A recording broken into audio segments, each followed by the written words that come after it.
Oke, thank you. Ya, selamat datang semuanya. Hari ini saya akan sharing ke teman-teman terkait dengan OSS ya. Nah, teman-teman bisa buat izin usaha melalui oss.go.id. Nah, kali ini ada sedikit updating di OSS yang sekarang udah berubah menjadi izin usaha yang berbasis resiko. Gimana sih modelnya dan gimana sih cara ngebuatnya? Hari ini kita akan bahas secara lebih lanjut ya menggunakan oss.go.id.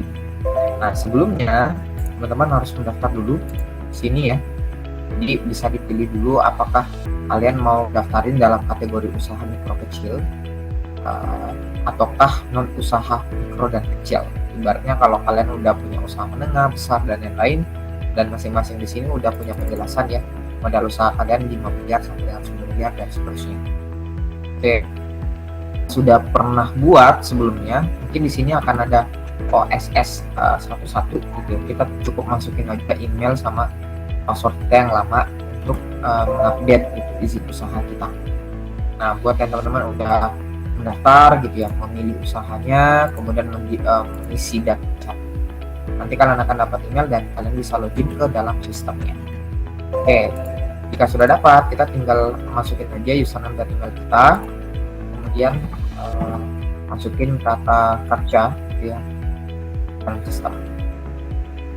Nah, setelah udah masuk, jadi OSS kali ini adalah risk based assessment, jadi di mana izin usaha kita itu dibuat berdasarkan berbasis risiko. Nah, kalau teman-teman udah pernah buat ya sebelumnya, biasanya sih akan masuk di sini sih, masuk di bagian menu perubahan. Teman-teman bisa berubah berdasarkan perubahan data usaha ataukah merubah berdasarkan profil usahanya. Nah, karena kita ngebuat yang baru gitu ya, teman-teman bisa masuk dengan mengklik mulai ataukah dengan membuat permohonan baru untuk izin seperti ini. Ini adalah contoh data yang sebelumnya udah dibuat ya sama teman-teman juga. Ini jadi isian datanya silakan diisi secara detail mulai dari NIK-nya, nama, jenis kelamin, nomor telepon, NPWP-nya, email dan lain-lain. Setelah diisi, kita lanjut dengan mengisikan detail usaha ya. Nah, kita simpan dulu. Akan masuk di mengisi data usaha. Nah, untuk mengisi data usaha, teman-teman bisa pencet dengan menambah bidang ya, menambah bidang usahanya. Nah, pertanyaan yang paling pertama yang mesti kita jawab adalah kira-kira luas lahan untuk usaha kita itu seberapa besar. Jadi karena sekarang risk based assessment ini akan membahas secara detail lokasi usaha kalian itu seperti apa. Nah, misalkan saya punya lokasi usaha itu 10 meter ya, di 10 meter kubik. Nah, di sini kita tinggal masukin aja alamat usaha kita ya, jadi tinggal masukin aja alamat usaha kita. Nah, misalkan Jalan Biring Raya contohnya seperti ini, seperti itu ya. Nah, kemudian provinsinya, domisilinya misalkan di Sulawesi Selatan. Ini nanti disesuaikan ya dengan teman-teman punya lokasi usaha di mana. Saya ada di Makassar. Kecamatannya di mana? Misalkan kecamatannya adalah kecamatannya adalah Bintang Raya. Kemudian kita masukin juga kelurahan kita sama ya, juga. Jadi disesuaikan dengan kita punya lokasi usaha.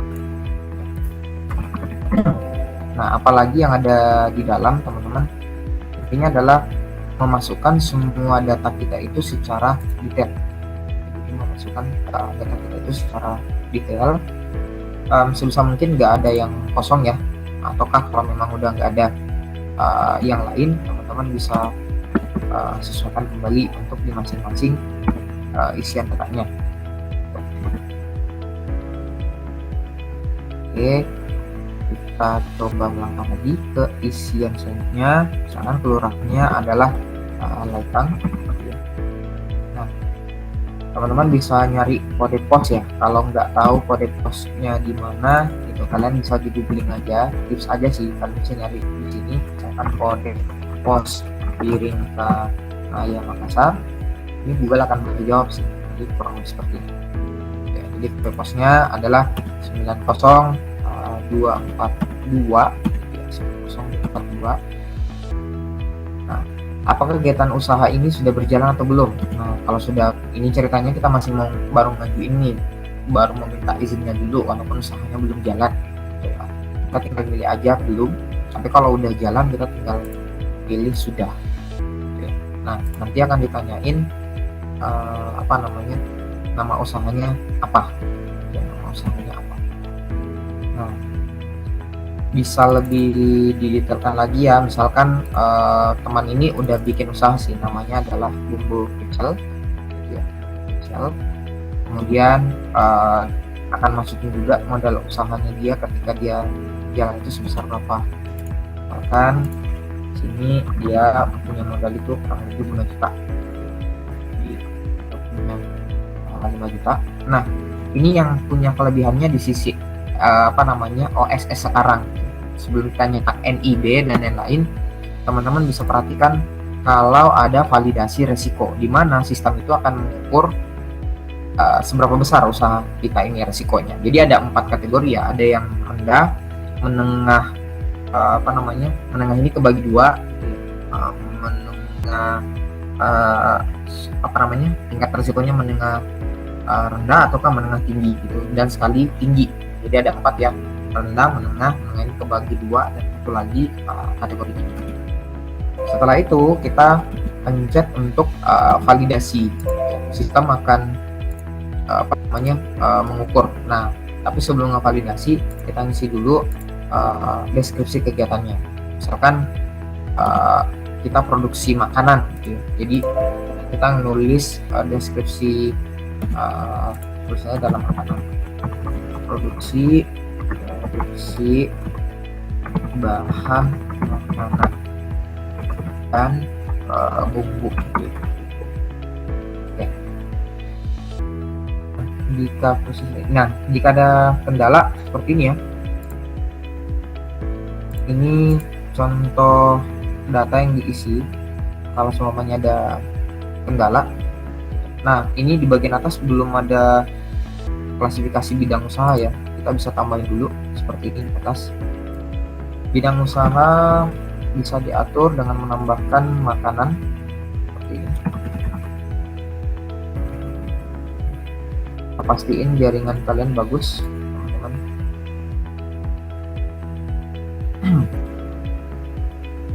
Silakan.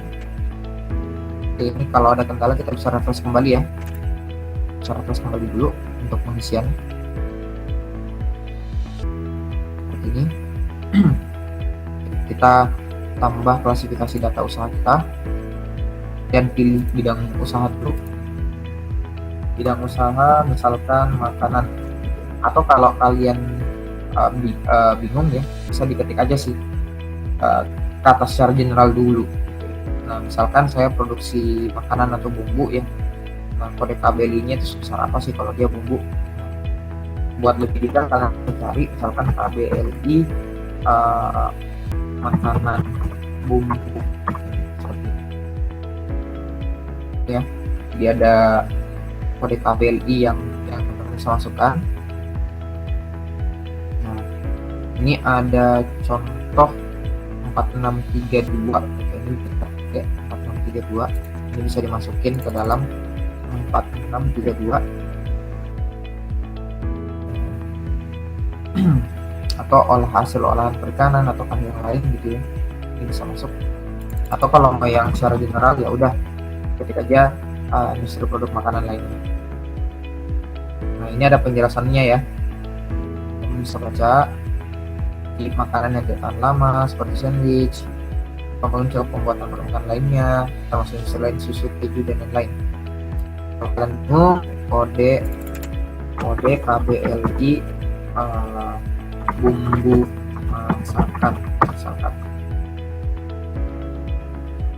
biasanya ada ya. Oke. Nih. Nah, oh iya, KBLI sekarang juga udah masuk ke kategori apa namanya? Kategori yang sifatnya menggunakan KBLI 2020 ya. Jadi udah menggunakan KBLI 2020. Kita bisa nyari, masukin bumbu. Ada nggak? Nah, ini. Jadi pertanian, sayuran, buah-buahan, dan lain-lain. Nah, dan tanaman boleh ini 0128 atau ini. Nah, sebelum misalkan disemakan siap saji, dibumbui dan dimasak. Nah, ini nih yang paling tepat ya, 1075. Oke, kita masukin kode kita itu adalah 1075. Nah, ya, diolah, dibumbui dan dimasak. Nah, ruang lingkup kegiatannya apa? Kita pilih seluruhnya. Nah, terus pilih bidang adakah dari di atas, misalkan kalau masakan olahannya rendang, kalau enggak ya kita tinggal pilih aja di bawah sini.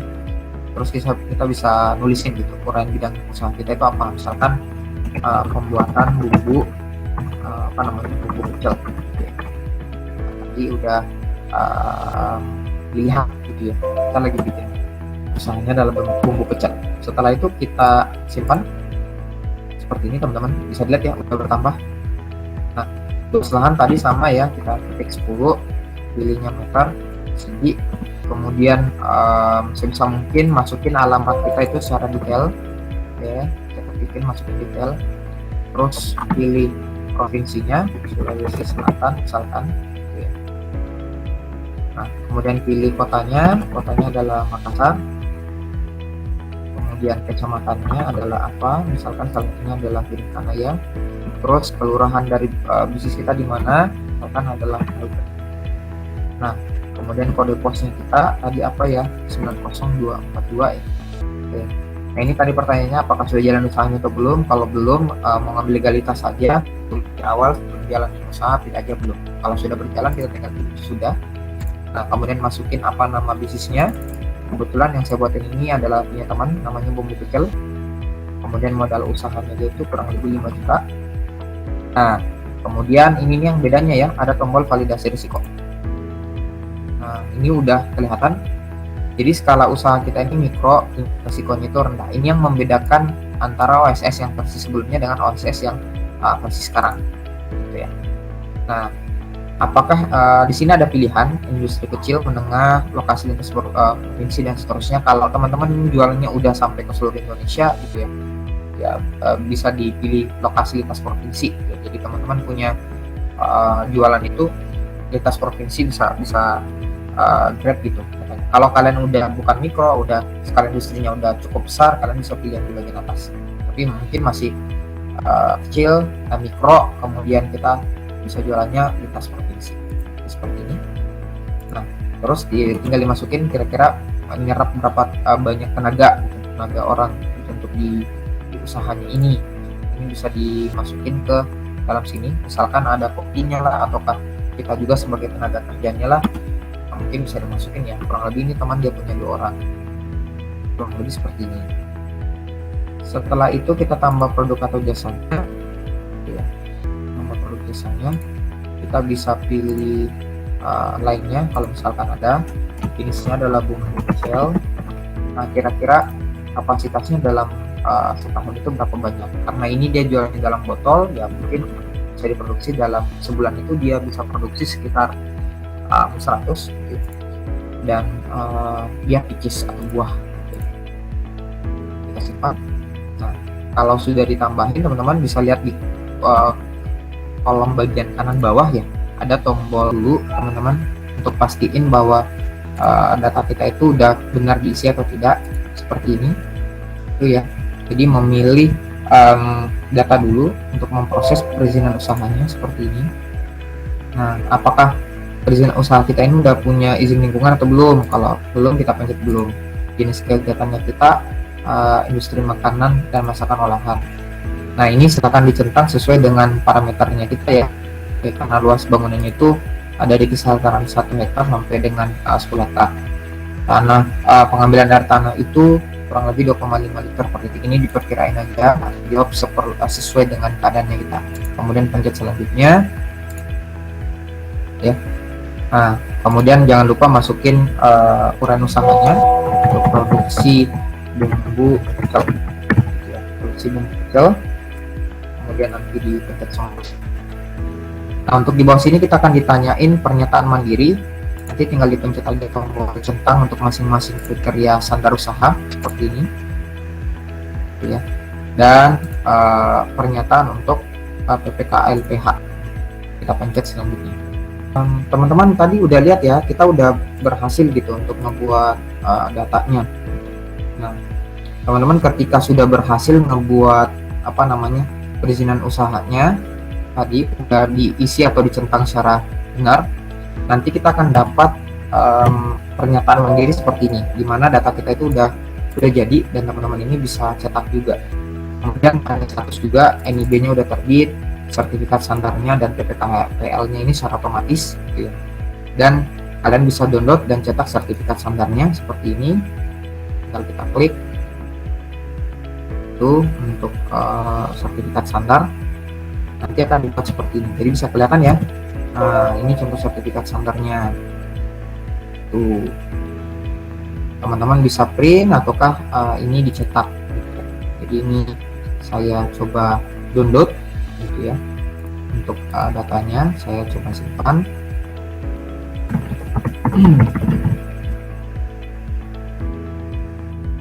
Oke, ini untuk yang dan kelebihan dari OSS saat ini juga teman-teman bisa lihat ya, lembaga pengawasnya, masa berlakunya, pernyataan mandiri ini udah ditandatangani dengan BSE atau Balai Sertifikat Elektronik untuk di izin usahanya. Kita bisa close. Nah, ada sertifikat standar juga yang bisa kita cetak, teman-teman bisa lihat. Ini sertifikat standar, ini bisa teman-teman download juga ya. Bisa di download juga, simpan, jangan lupa taruh di komputer kita. Untuk sertifikat standar tadi persetujuan PPKPLH gitu. Seperti ini juga jadi udah otomatis keluar, teman-teman bisa download gitu ya, download juga, simpan. Ini itu ya. Oke, lanjut. Ini untuk izin usaha yang pertama, kode 107050, begitupun sama ya. Kalau tadi kita udah ajukan ada 2, malah ini bisa terbit, udah terbit juga NIB-nya malah gitu ya. NIB khusus untuk kode yang ini dan kode yang ini. Nah, kalau kita mau cetak secara langsung, teman-teman bisa pencet tombol tombol cetak di bawah sini ya. Pencet tombol cetak dan voila, NIB kita berbasis risiko sudah jadi ya. Udah keluar nomor induk berwirausahanya ya, ada tanda tangannya juga dari BSE, Badan Sertifikat Elektronik, yang memastikan kepastian dari tanda tangan digitalnya. Ini udah keluar juga makanan jadi, itu kodenya NIB dan sertifikat standar. Nah, ini nih yang berbeda ya, di OSS versi yang sekarang ada klasifikasi risiko menengah rendah. Ya, jadi ini contoh NIB-nya, teman-teman bisa lihat.